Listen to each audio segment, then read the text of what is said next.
It's my old friend.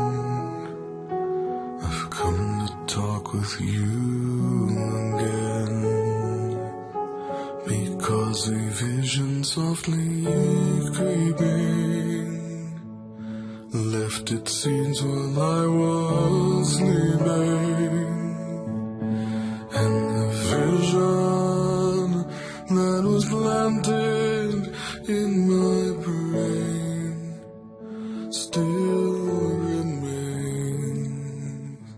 within the sound of silence. In restless dreams I walked alone, narrow streets of cobblestone, neath the halo of a street lamp. I turned my collar to the cold and damp, when my eyes were stabbed by the flash of a neon light that split the night and touched the sound of silence. And in the naked light I saw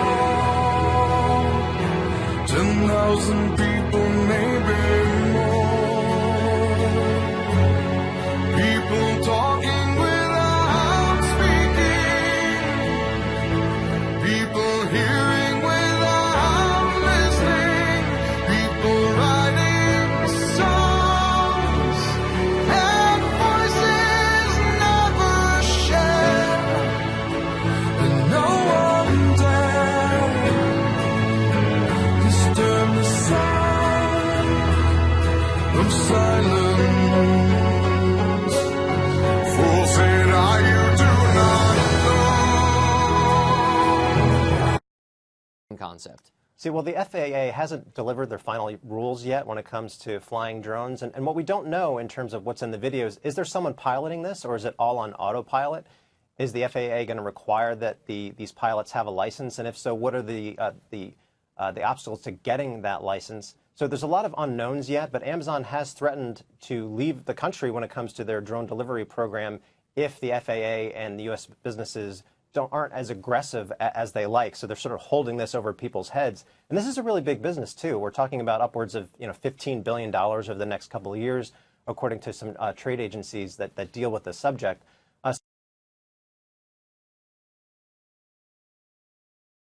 Retrofit kit for cranes, which means we're going to take any crane and turn it into an automated robotic arm, at the end of which we're going to fit it with a work tool. And this work tool is a frameless 3D printer.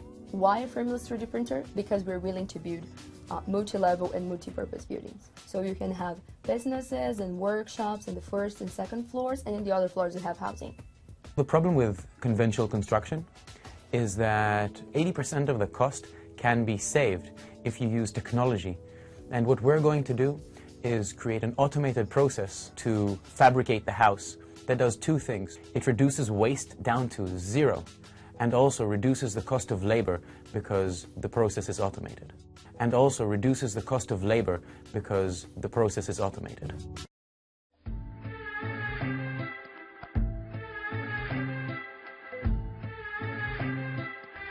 Harvest automation is bringing smart, nimble, autonomous robots into the field of agriculture. Farm workers in this country, the availability of people to do that work has been in decline over the last 10 or 15 years. And so we saw a real opportunity to bring robotics in to take on some of those tasks that have historically been done by people. These are some robots. Yes. Does this have a name? It is Harvey. So we started out, Hello, Harvey. as engineers do, giving it a serial number, so it was the HV Harvest Vehicle 100. And we had a visitor in one day who said, oh, you should call it Harvey, and it immediately stuck. Each robot also has a name. This is Astro. How do the robots know to go where? Until now. Groponics, presenting the world's most advanced automated hydroponic commercial growing system. Groponics' revolutionary system cares for plants throughout the growth cycle. Automatically seeded, plants sprout in a self-contained environment where light, heat, and air are all computer-controlled for optimum conditions. Floating on special trays, the roots take macro and micronutrients directly from the water exactly as they need. Growing in this unique system, the plants are fully protected, reducing the need for unwanted pesticides and herbicides. This also means that the product qualifies as high-premium hydroponics produce. When it gets crowded, Groponics' automated RFS system enables the moving of the plants to allow more space for growth, providing the highest yields per square meter. Reaching maturity, the plants are harvested using the automatic RFS system, absolutely clean and ready for market. Groponics, saving on land, water, and costly manpower, enabling the best quality, lowest cost produce to be locally grown anywhere. Groponics' breakthrough system generates extremely high productivity. With the example of lettuce, significantly greater yields can be produced at a cost lower than that of farming arable land. Since the units are standard and modular, they are both easy to ship and simple to install, creating local automated greenhouse factories. With minimal water and a power supply, arrays of Groponics production units can create automated virtual farms anywhere, from Alaska to the Sahara. Conveniently placed near urban population centers, the farms create a constant supply of fresh produce to market with significantly extended shelf life.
Costly manpower.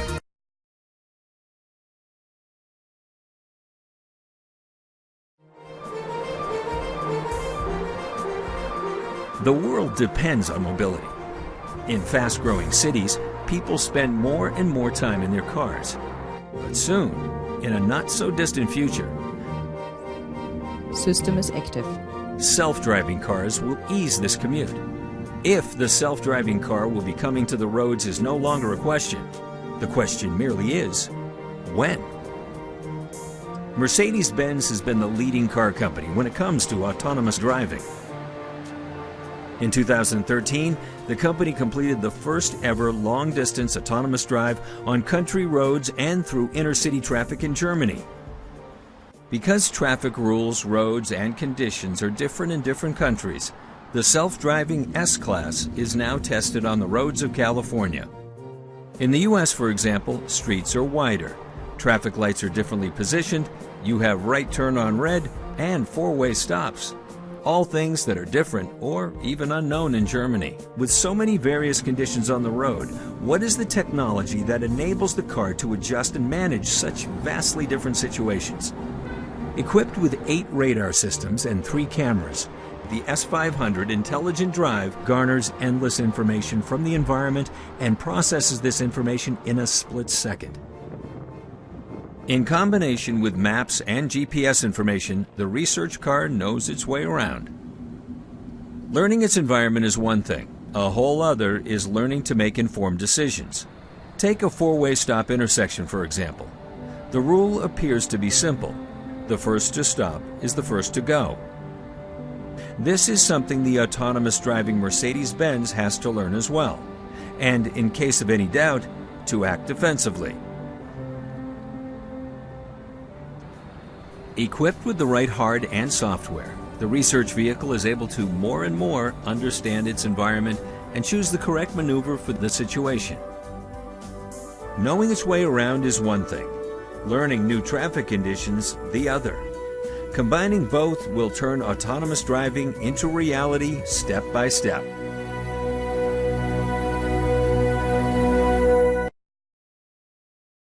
And costly manpower.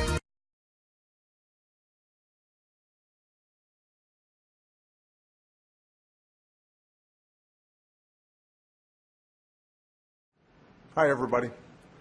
As I said in my State of the Union address, we live in a time of extraordinary change. Change that's affecting the way we live and the way we work. New technology replaces any job where work can be automated. Workers need more skills to get ahead. These changes aren't new, and they're only going to accelerate. So the question we have to ask ourselves is, how can we make sure everyone has a fair shot at success in this new economy? The answer to that question starts with education. That's why my administration has encouraged states to raise standards. We've cut the digital divide in our classrooms by half. We've worked with Congress to pass a bipartisan bill to set the expectation that every student should graduate from high school ready for college and a good job. And thanks to the hard work of students, teachers, and parents across the country, our high school graduation rate is at an all-time high. Now we have to make sure all our kids are equipped for the jobs of the future, which means not just being able to work with computers, but developing the analytical and coding skills to power our innovation economy. Today's auto mechanics aren't just sliding under cars to change the oil. They're working on machines that run on as many as 100 million lines of code. That's 100 times more than the space shuttle. Nurses are analyzing data and managing electronic health records. Machinists are writing computer programs.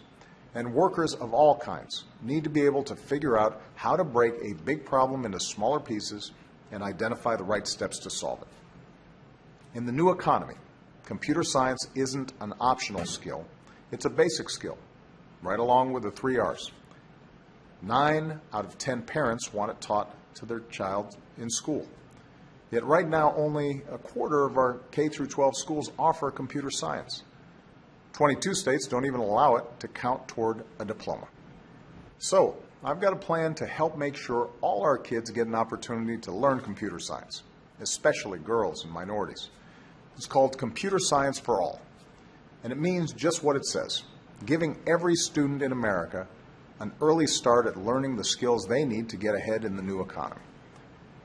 First, I'm asking Congress to provide funding so that our elementary, middle, and high schools can provide opportunities to learn computer science for all students. Second, starting this year, we're leveraging existing resources at the National Science Foundation and the Corporation for National and Community Service to train more great teachers for these courses. And third, I'll be pulling together governors, mayors, business leaders, and tech entrepreneurs to join the growing bipartisan movement around this cause. Americans of all kinds are getting involved, from students teaching each other to code to teachers adding programming to their classes. And just today, states like Delaware and Hawaii, companies like Google and Salesforce, and organizations like Code.org have made commitments to help more kids learn these skills. That's what this is all about. Each of us doing our part to make sure all our young people can compete in a high-tech global economy. They're the ones who will make sure America, the country that invented all this stuff in the first place, keeps growing, keeps innovating, and keeps leading the world in the years ahead. And they're the reason I've never been more confident about our future. Thanks, everybody, and have a great weekend.